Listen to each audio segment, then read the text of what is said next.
जय हिंद साथियों। मैं कृष्णा यादव आपका अपने प्लेटफॉर्म कृष्णवाणी में स्वागत करता हूं। तो आज का टॉपिक है आकलन यानी असेसमेंट। आकलन क्या होता है? आकलन विद्यार्थी कितना सीख रहा है, कैसे सीख रहा है और उसे कहाँ सहायता की आवश्यकता है, इसको पता लगाना ही आकलन यानी असेसमेंट होता है। आकलन के मुख्यतः प्रकार में पहला है सीखने के लिए आकलन, असेसमेंट फॉर लर्निंग। सीखने के लिए आकलन मतलब जब सीखते समय बच्चों का आकलन किया जाता है ताकि गलतियों को सुधार कर और बेहतर बनाया जा सके, तब उसे सीखने के लिए आकलन यानी असेसमेंट फॉर लर्निंग कहते हैं। इसको फॉर्मेटिव असेसमेंट मतलब रचनात्मक आकलन भी कहते हैं। दूसरा है सीखने का आकलन, असेसमेंट ऑफ लर्निंग। सीखने का आकलन मतलब जब बच्चा सीख चुका होता है उसके बाद जो आकलन किया जाता है उसे सीखने का आकलन यानी असेसमेंट ऑफ लर्निंग कहते हैं। इसको समेटिव असेसमेंट मतलब सारांशात्मक आकलन भी कहते हैं। तीसरा है सीखना ही आकलन, असेसमेंट एज लर्निंग। सीखना ही आकलन मतलब जब बच्चा अपनी सीखी हुई चीजों का स्वयं से आकलन करता है तब उसे सीखना ही आकलन यानी असेसमेंट एज लर्निंग कहते हैं। इसको सेल्फ असेसमेंट भी कहते हैं। आगे असेसमेंट फॉर लर्निंग और असेसमेंट ऑफ लर्निंग में अंतर को समझते हैं। असेसमेंट फॉर लर्निंग यह सीखने के दौरान होता है, यह सीखते समय ही होता है। इधर असेसमेंट ऑफ लर्निंग में यह सीखने के बाद होता है, यह आकलन सीखने के बाद होता है।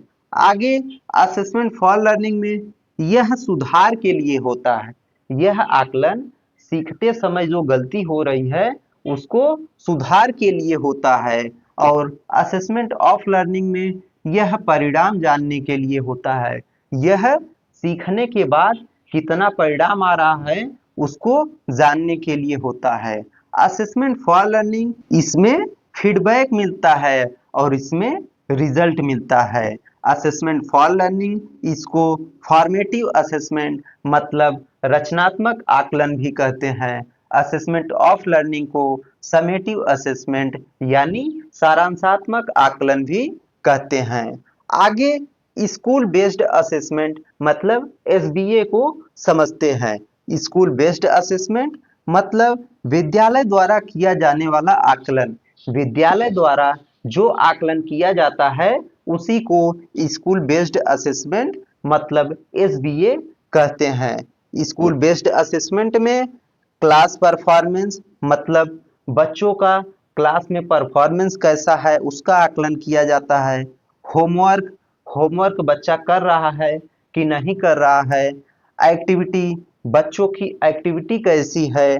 और ओरल टेस्ट में आकलन होता है कि ओरल टेस्ट में बच्चा कैसा है। अटेंडेंस बच्चा क्लास में उपस्थित हो रहा है कि नहीं हो रहा है। और बिहेवियर और बच्चों का व्यवहार कैसा है इसका आकलन होता है। यही होता है स्कूल बेस्ड असेसमेंट। इसकी विशेषताएं क्या है? यह पूरे साल चलता रहता है, यह आकलन पूरे वर्ष चलता रहता है। शिक्षक स्वयं करते हैं, स्कूल बेस्ड असेसमेंट को शिक्षक स्वयं करते हैं। और बच्चे के संपूर्ण विकास पर ध्यान दिया जाता है। इस आकलन में बच्चे के संपूर्ण विकास का ध्यान दिया जाता है और इसमें केवल परीक्षा पर निर्भर नहीं रहता है। यह आकलन केवल परीक्षा पर ही निर्भर नहीं रहता है, इसमें संपूर्ण विकास बच्चों के संपूर्ण विकास पर ध्यान दिया जाता है। तो अब आगे सतत एवं व्यापक मूल्यांकन, कंटिन्यूअस एंड कंप्रिहेंसिव इवैल्यूएशन, इसको शॉर्ट में सीसीई भी कहते हैं। सतत मतलब बार बार और व्यापक मतलब पढ़ाई के साथ साथ और अदर एक्टिविटी और अलग गुण भी। तो सतत एवं व्यापक मूल्यांकन मतलब पढ़ाई के साथ साथ सभी गुणों का लगातार पूरे वर्ष होने वाला मूल्यांकन सतत एवं व्यापक मूल्यांकन होता है। तो इसका उद्देश्य क्या है? उद्देश्य में पहला है बच्चों पर परीक्षा का तनाव कम करना।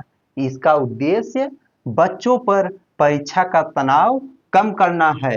दूसरा है लगातार सुधार करना, बच्चों में लगातार सुधार करना है।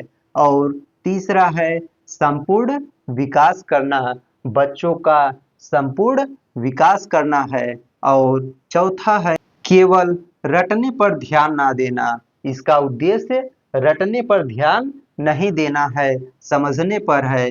और पांचवा है हर बच्चे की क्षमता पहचानना, सभी बच्चे की क्या क्षमता है उसको पहचान कर सही तरीके से शिक्षा देना है। तो इसका दृष्टिकोण मतलब पर्सपेक्टिव क्या है, यह क्यों लाया गया है? जिसमें पहला है केवल नंबर महत्वपूर्ण नहीं है। इसमें है कि केवल नंबर ही महत्वपूर्ण नहीं है, बच्चा क्या समझ रहा है, क्या सीख रहा है, वो महत्वपूर्ण है। दूसरा है सीखने की प्रक्रिया महत्वपूर्ण है। सीखने की प्रक्रिया मतलब बच्चा किस प्रकार सीख रहा है वह महत्वपूर्ण है। तीसरा है हर बच्चा अलग होता है, प्रत्येक बच्चा अलग होता है, उसको आवश्यकता अनुसार उसे सहायता दिलाना चाहिए। और चौथा है हर बच्चे को सीखने का मौका मिलना चाहिए, प्रत्येक बच्चा को सीखने का मौका मिलना चाहिए, किसी को नजरअंदाज नहीं करना चाहिए।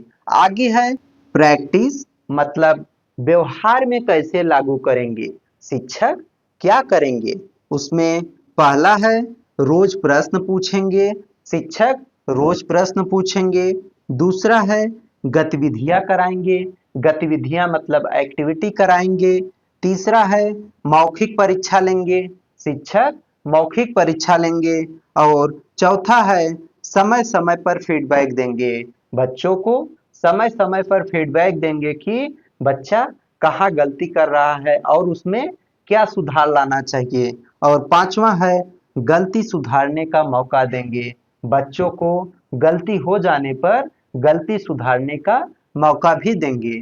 तो ये था सतत एवं व्यापक मूल्यांकन। तो आज हमने असेसमेंट, असेसमेंट में assessment for learning, assessment of learning, assessment as learning, school based assessment और CCE मतलब कॉन्टिन्यूअस एंड कम्प्रिहेंसिव इवैल्यूएशन को समझा। अब मिलते हैं अगले वीडियो में अगले टॉपिक के साथ। जय हिंद।